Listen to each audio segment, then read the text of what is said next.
Okay, Jacob, I'm going to take you kind of frame by frame and point out a couple things I was talking about with regards to your arm action and your back hip. Let's look at your arm action first. Let's take you coming out of glove break. There you are. This is Gio Gonzalez when he was back with Oakland A's doing a side bullpen. So here he is coming out of glove separation. Hands break. You're both pretty good spot there. Here's where you get into trouble here. That position there is pretty close to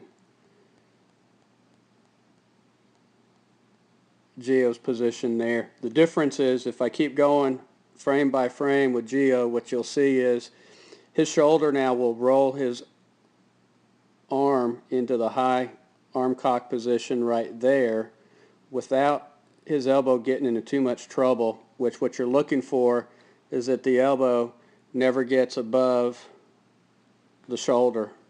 And you'll see with him it doesn't. With you, you'll see you get into that right there. That there is what a lot of folks will say that's not good. You look at your shoulder. Let's go a little bit higher.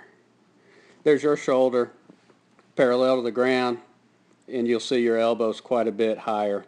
If you'll just go back to Gio and look, there's the position that you both are in there, and just rotate into the high cock position, just like Gio does. Instead of going the extra distance, pinching your shoulder and getting that elbow up high, you'll be in good shape, okay? So there's the issue there with the arm action. Let's go back and we'll look at your hip. You basically pitch from the hips up. You have very little help from your most powerful part of your body, which is your core, your hips, your butt, your thighs, your leg, and your momentum moving off the mound. You're not utilizing at all. You'll see your back foot and your knee right here stay on the ground in that position pretty much almost into all the way into ball release.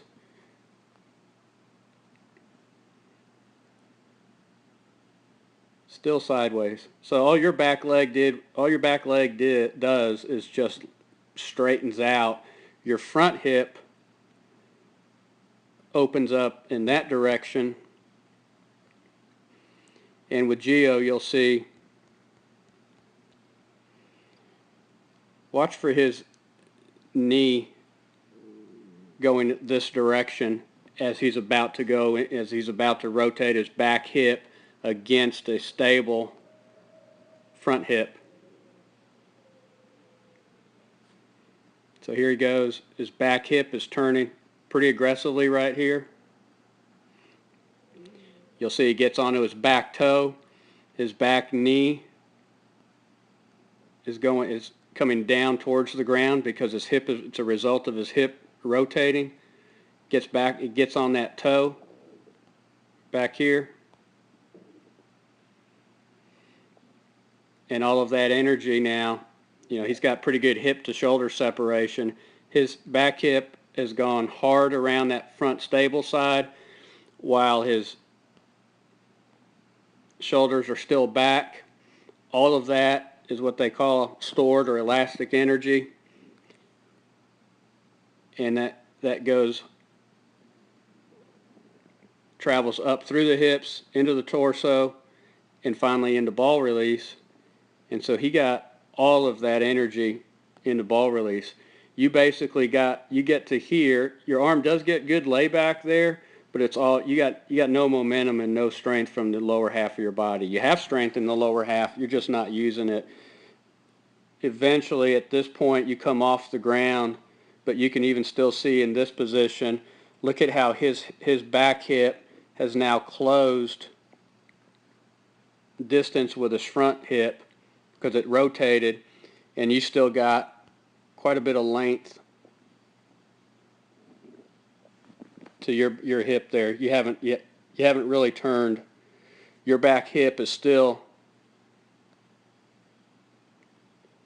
back here, and Gio's is right here.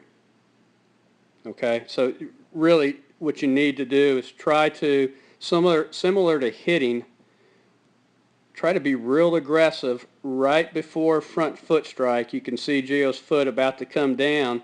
Right before foot strike, you can see his lower half, especially his this side back here, is starting to rotate hard.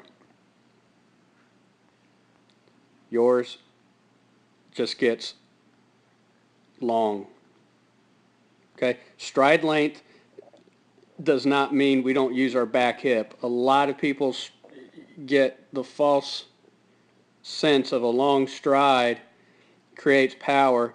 The long stride is your momentum or speed coming off the mound. That'll give you stride, but you still have to fire right before front foot strike with your back hips, and yours doesn't. Matter of fact, your back hip is kind of pulling your body in this direction. Okay, so hopefully that makes sense. I've got Madison Bumgardner I'll put you up against in a short clip that I'll send you a link to as well. He works his lower half better than Gio.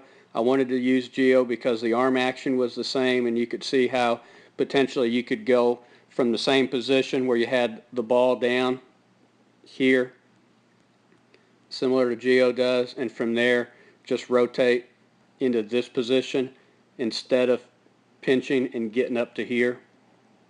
Okay, and I'll send you another link for that. So hopefully that helps, and we'll talk to you again here in a minute.